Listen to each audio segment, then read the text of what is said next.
This is kind of like the Luke Skywalker Yoda fallacy here. We're thinking like, oh, well, I'm trained. I got my training, and now I'm ready to be an actor, and that's the end of it.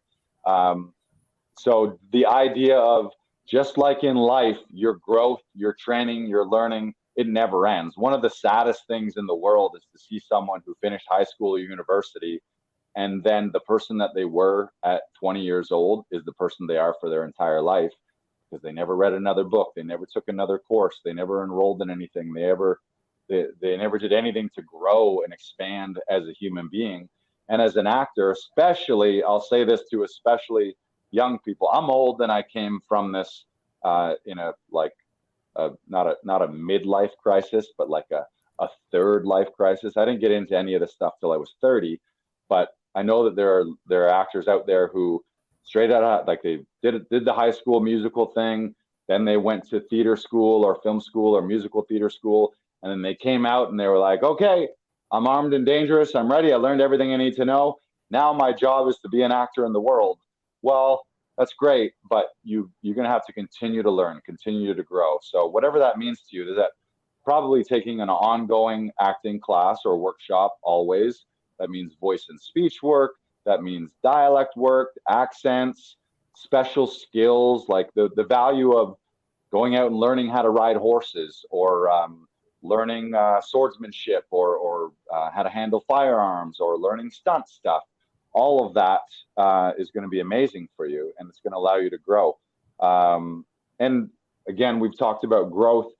It's one of the things that's going to also make you feel happy and feel fulfilled, because at the end of every day, or end of a week or month, or over the course of a few years, you're going to look back and be like, holy shit, I'm a pretty much a completely different person. Maybe the core of you is the same, but who you are is going to be inherently different with ongoing training.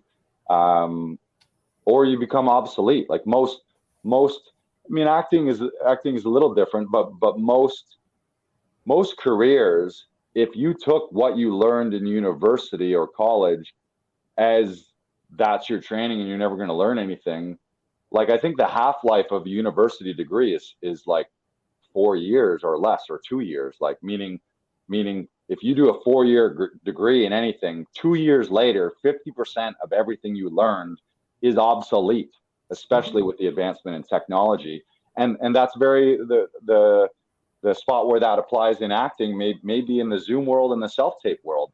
Maybe you're a brilliant actor, but if you never figured out laptops and Wi-Fi and Zoom, you're fucked right now. Because how are you auditioning? What is your life right now as an actor if you don't know how to set up Zoom to do a Zoom callback?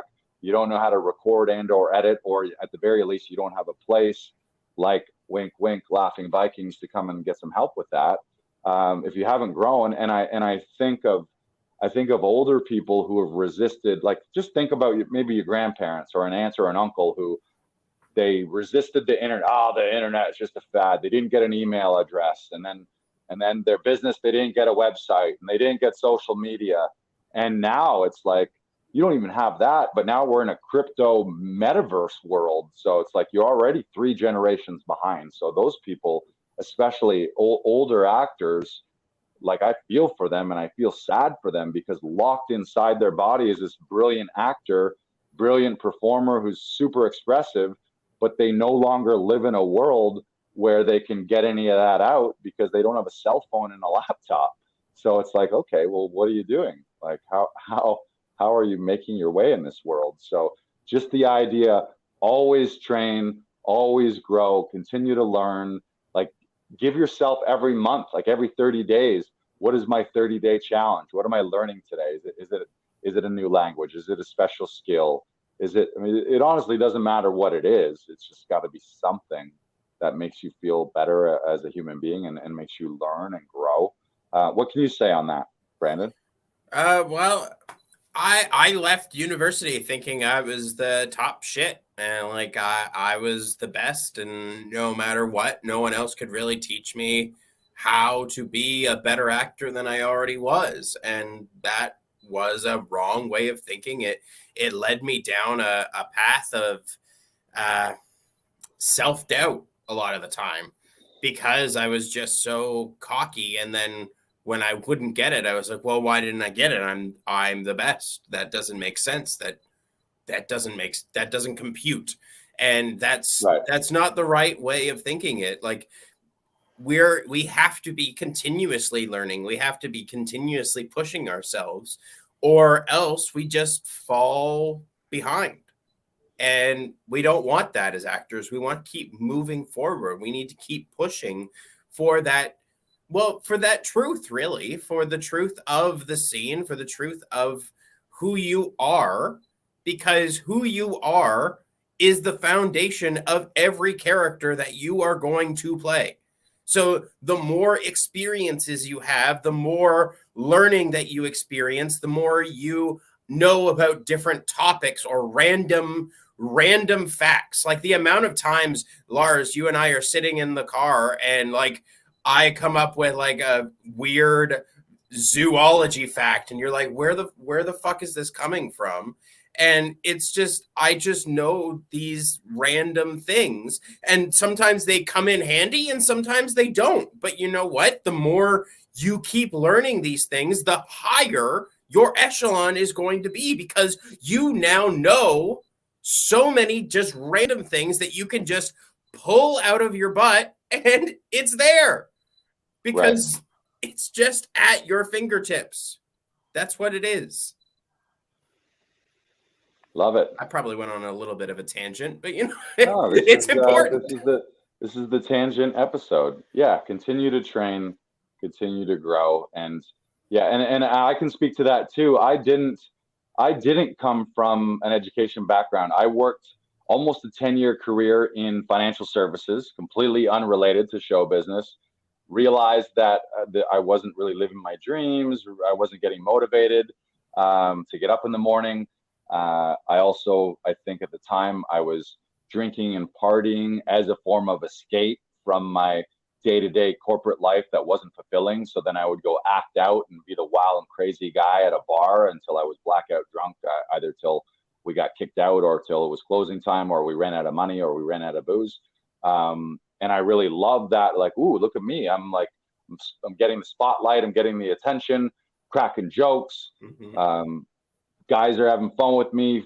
Females are having fun with me. Like, this is the best, but that's also very destructive. So I got into stand-up first and then started doing a lot of stand-up, which led to sketch comedy, improv, and dinner theater.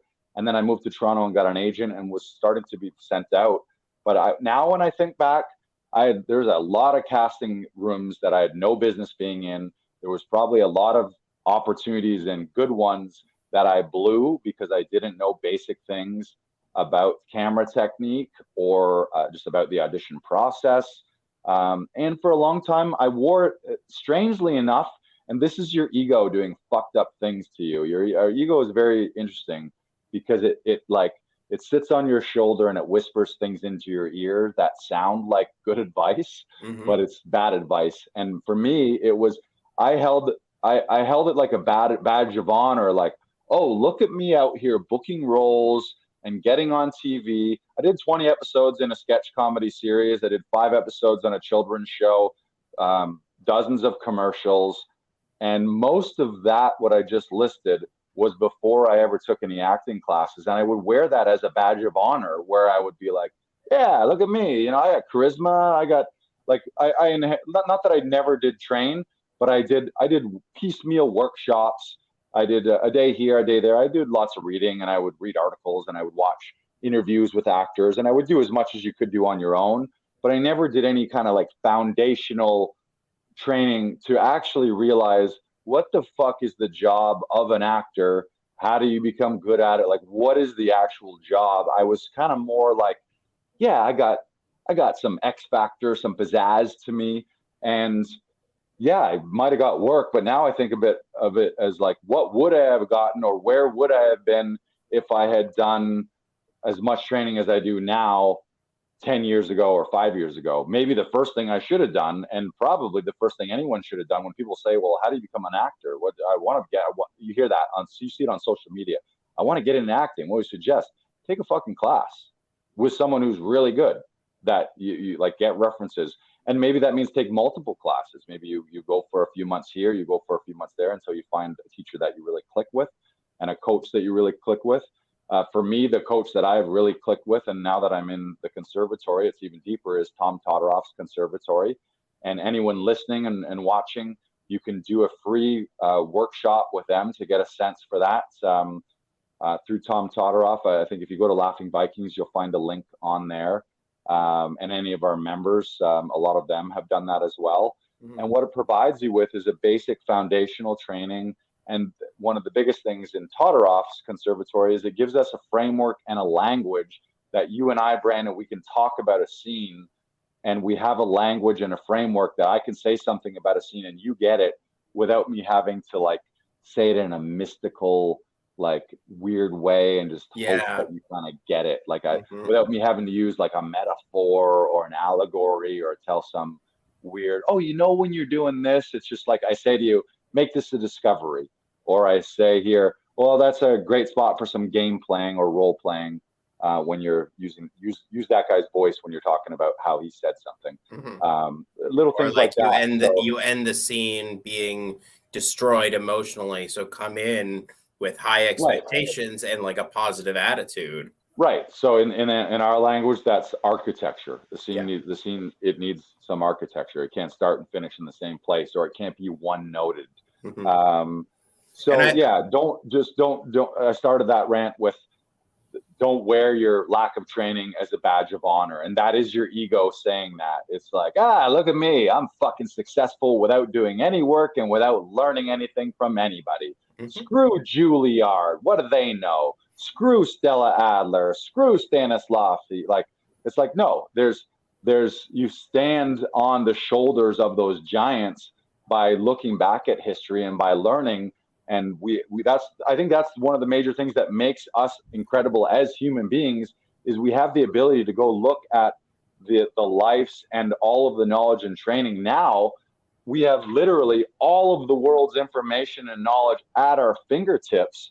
So there's no excuse to be like, you don't need to start this from scratch. Don't make 20 years of mistakes. Like, I feel like I made at least 5 years of consistent mistakes in auditions that for sure cost me shit tons of money, like thousands of dollars of money, like thousands and thousands. But I wasn't like I wasn't having some successes. I was having just enough success to be like, yeah, I know what I'm doing. And now I think back and be like, holy fuck, like 5 years, I almost want to apologize to my agent because there would be auditions, and it wasn't like I wasn't auditioning regularly. I auditioned like, I would say a week where I don't have an audition is the rarity, and typically it's a couple auditions a week. And back in the heyday, pre-pandemic, it was probably like 3 to 4 to 5 auditions a week, and that's if you add in commercial stuff as well. And a lot of them, I mean, you're going to get some by the numbers. It is a numbers game, so you do enough, you're going to land one. You're going to fit in the right spot. They're going to like what you do. But man, if you train hard and learn and grow, it's just going to make a huge difference to you. And I'm almost 44 years old, and I went back to school to a conservatory that has 20-year-olds in it. And acting conservatory is a little different because you get people from all walks of life. So we have people between age 20 and probably age 60. But I wasn't like bashful about that. I was like, you know what, if I'm going to go at this and I want to be at a top tier level, I want to train like the top people train, and I want to be coached by people who are giants in the industry, people who have been to Juilliard, people who have acted in, directed in, written and produced Hollywood level and Broadway level productions, so that I can start to get a grasp of being at that level of excellence, not what I thought was my level of excellence of booking a gig here and there without really knowing what I was doing. And to go back to your point about just taking classes, I think we can learn something from the 4 agreements here in this, where it's don't take taking notes personally. Nobody, especially coaches, are not trying to put you down. They're not actively trying to tear you down. They are trying to lift you up and make sure that you're giving the best performance that you can. And I can see a lot of it sometimes, especially just in different classes where like actors' eyes glaze over, they can't take any more notes. And like you just sort of have to be like, okay, we need to take a step back. We need to take a second. We need to readjust ourselves. We need to readjust how we're thinking and making sure that we're going forward, because you can still keep pushing. You can still keep going. Right. But like I know I fell into that trap when I was first starting out in Toronto. Is I wasn't taking really any notes because I felt I was smarter than they were. And the reality is, especially in acting, no one is smarter than anybody. That's really what it comes down to. Everyone has their strengths, everyone has their weaknesses, but you know what? At the end of the day, we are a team and we all want each other to succeed. Sometimes there are toxic people. There are always toxic people no matter where you go. But keep going, keep fighting for the things that you want, and just don't take any notes personally, because if you do take those notes and you're able to implement them quickly, then it's more likely that you're going to be on set and you're going to continue being on set because you can take that direction. Right. Yeah, and it's a fine line too of like, yeah, you want to be in charge of your own career and make your own decisions and fight for what you want, and ultimately your choices on camera or on stage are your choices. You are the character, so that's you're in the driver's seat. But people are going to have things that you can use and little tips.